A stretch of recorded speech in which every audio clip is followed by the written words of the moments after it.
Spark, we're supposed to feel secure knowing the smoke alarm will sound. But it may depend on what kind of smoke alarm you have, and chances are the one you have inside your home right now won't cut it. Tonight, in a Taking Action investigation, WHNT News 19's chief investigative reporter Carrie Marchese uncovers a disturbing flaw in a device designed to save your life. Carrie, this story really is going to open a lot of people's eyes. It definitely is, and of course there's two different kinds of smoke alarms. There's of course a lot of brands of smoke alarms, but two different types. And I'm going to pass this over, Elise, if you can hand that to Jerry. Sure. And this one's for you. And Jerry, you're holding a smoke alarm that detects flames, and Elise, you're holding one that detects smoke. Did you know there was a difference? Not until now. And you know which one's in your house? I'm assuming I have a smoke detector in my house. Okay, but what type is the key question, and of course that's part of the problem. And here's the reality of the situation. All smoke alarms are not the same, and knowing the difference could save your life. A fire in your house is not the time you want to find out your smoke detector will fail. More than 3,000 people die each year in residential house fires across the U.S. and Canada. Recent data from the U.S. Fire Administration ranks Alabama number 3 in the nation for fire-related deaths. Images like this leave our heart heavy, and yet we find comfort knowing we have one of these. But do you have an ionization smoke alarm or a photoelectric smoke alarm?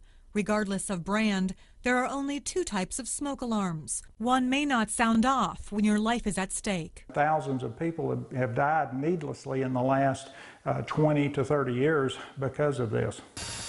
Bill Loden is the vice president of the American Society of Home Inspectors.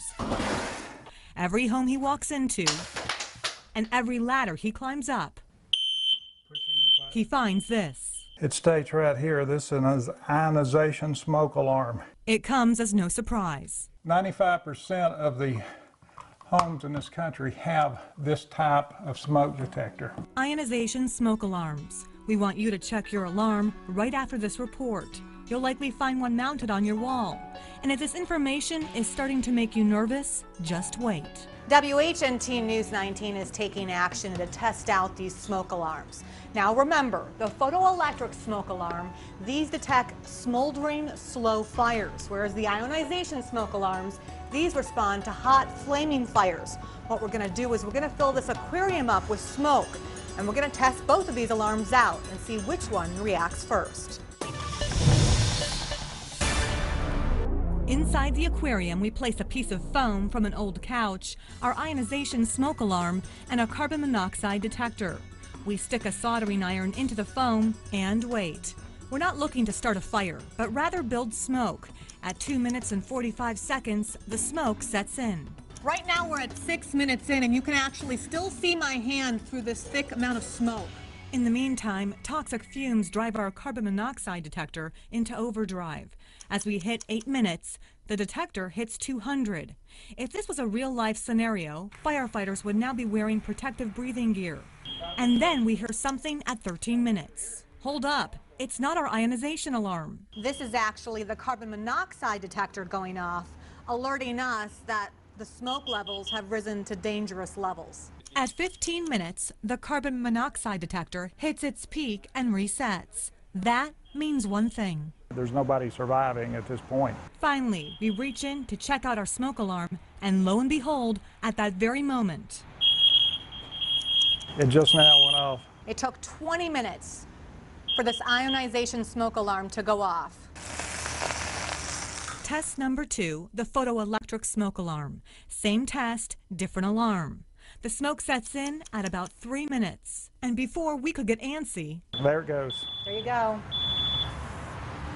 We're at 5 minutes and 48 seconds, and our photoelectric smoke alarm has just gone off. end result after smoke is present, ionization 17 minutes, photoelectric 2 minutes and 48 seconds. It's time to share our results with local fire officials. We filled up an aquarium with smoke, had that ionization smoke alarm in there, and yet it didn't respond for 17 minutes. Yes, well, that's That's an eye-opening test. And one of the reasons Stephen Butler, president of the Huntsville Firefighters Association, supports the use of photoelectric smoke alarms. I think the industry has probably lagged behind, and that's why the IAFF took the bold step back last fall and tried to urge all the states to try to change their standards. And yet, the standard for both alarms is supported by the Underwriters Laboratory.